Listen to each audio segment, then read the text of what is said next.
Section بتائے گئے تھے مگر زیادہ تر اس کی جو سیکشنز تھے، نکات تھے، وہ رکھے گئے تھے صیغہ راز میں، کلاسیفائڈ رکھے گئے تھے، اور ابھی تک وہ کلاسیفائڈ ہیں کیونکہ اس میں انڈین فورس کی بہت بڑی ناکامی اور نااہلی سامنے آئی تھی، جس کی وجہ سے پاکستانی فوج نے کارگل کے علاقے کے اوپر قبضہ کر لیا اور کافی اہداف حاصل کر لیے تھے، اور اس میں سب کو پتہ ہے کہ کرنل شیر خان جو تھے وہ شہید ہوئے تھے۔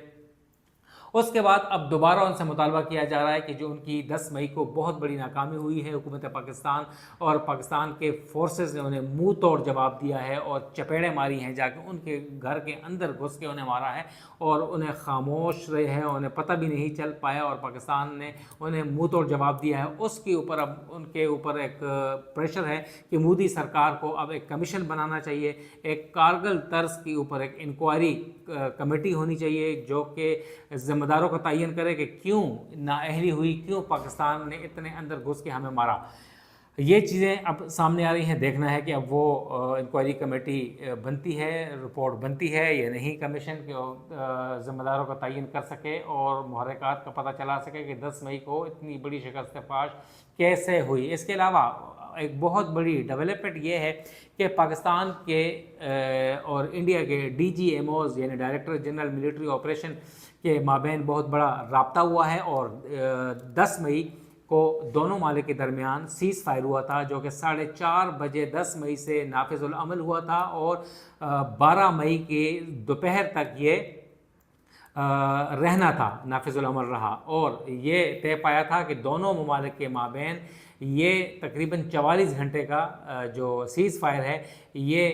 اس وقت اس کے اوپر مزید گفتگو دونوں کے ممالک کے ڈی جی ایم اوز مل کر مزید اس کے مستقبل کا فیصلہ کریں گے۔ لہٰذا گزشتہ روز تقریباً 12:30 بجے دونوں ممالک کے ڈی جی ایم اوز نے ملاقات کرنی تھی مگر نہ ہو سکی، ہاٹ لائن پہ رابطہ قائم نہ ہونے کی وجہ سے 4:30 بجے پھر ہوا، اور پھر 5:30 بجے کے قریب دونوں ممالک کے ڈی جی ایم اوز نے ہاٹ لائن کے اوپر رابطہ کیا۔ اس حوالے سے آفیشلی کوئی چیز نہ ہی فارن آفس آف پاکستان اور نہ ہی آئی ایس پی آر نے ریلیز کی، مگر یہ ایک ون لائنر بتا دیا گیا کہ فرسٹ جو فیس تھا ڈی جی ایم اوز کے رابطے کا وہ ہو چکا ہے، اور اس کے اوپر بڑی گفتگو کی گئی ہے، مگر پھر گزشتہ رات لیٹ گئے، اور پھر صبح بھی یہ چیزیں پتہ چلی کہ دونوں ممالک کے ڈی جی ایم اوز نے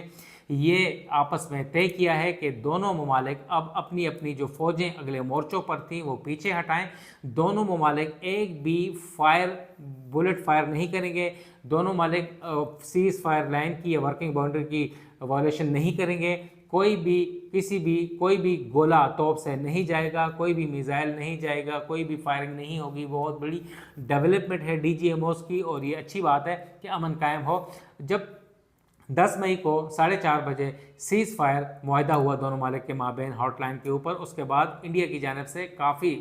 وائلیشنز کی گئی مگر پاکستان نے اس کا بھرپور جواب دیا، لہٰذا اب یہ طے پایا ہے کہ دونوں ممالک اپنی فوجیں پیچھے ہٹائیں گے، فائرنگ نہیں کریں گے، اور آئندہ کے عمل کا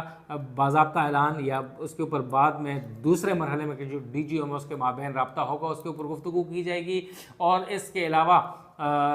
جو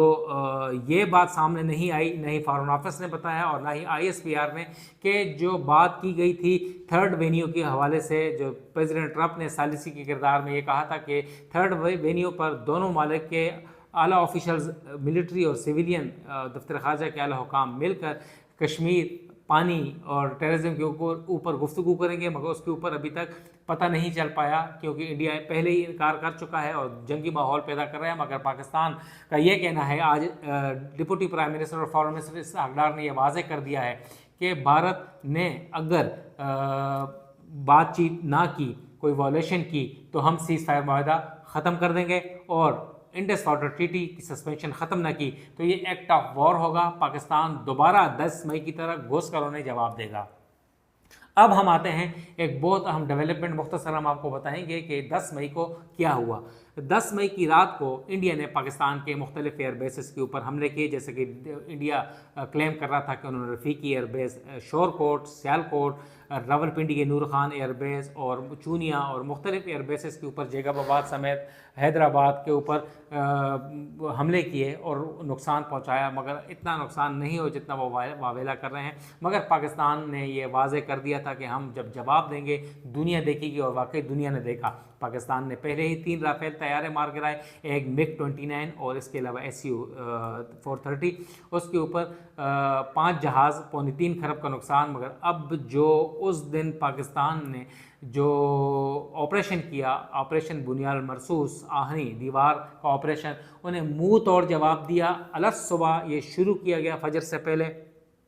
اور 8:30 بجے تک تقریباً یہ شروع ہوا ہے۔ 3.5-4 گھنٹے کا یہ آپریشن تھا، اور ان کو ایسے چپیڑے ماری ہیں، انہیں منہ توڑ جواب دیا ہے، بھرپور بفٹنگ رسپانس دیا ہے جسے انگریزی میں بولتے ہیں، اور انہیں گھس کر اندر مارا ہے، جیسے J-10 میں PL-15 میزائل لگا کر ان کے رافیل طیاروں کو تباہ کیا تھا، اسی طرح JF-17 تھنڈر میں ہمارے فتح میزائل جو 120 اور 150 کلومیٹر تک مار کرنے والے جدید ترین ہتھیاروں سے لیس میزائل ہوتا ہے، اور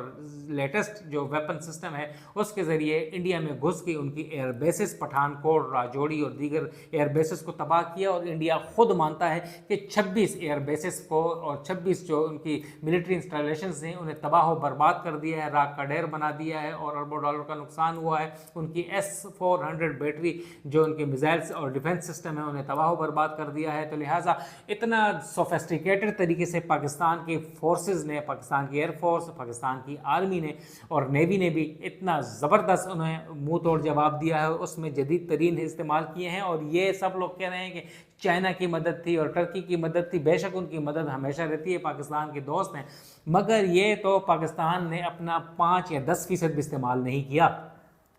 پاکستان نے سب سے پہلے گھس کے ان کے میزائل ڈیفنس سسٹم کو جیم کر دیا، ان کے اوپر سائبر اٹیک کیے، ان کے 70% جو ڈارکنیس کر دی گریڈ اسٹیشن کے اوپر حملہ کر کے۔ تو لہٰذا پاکستان نے اس دن پریسیجن کے ساتھ یہ چیز کی ہے، اور پاکستان نے یہ واضح کر دیا ہے کہ ایسے پاکستان نے ڈرون وہاں پر بھیجوائے ہیں کہ جو اسرائیل کا جو ہروپ ڈرونز تھے اس کے مقابلے میں تھے، اور ان سے بھی جدید ترین تھے، اور کوئی نقصان نہیں ہوا۔ اپنے اہداف حاصل کرنے کے باوجود پاکستان کے ڈرونز واپس آ کر پاکستان میں لینڈ ہوئے ہیں، اور یہ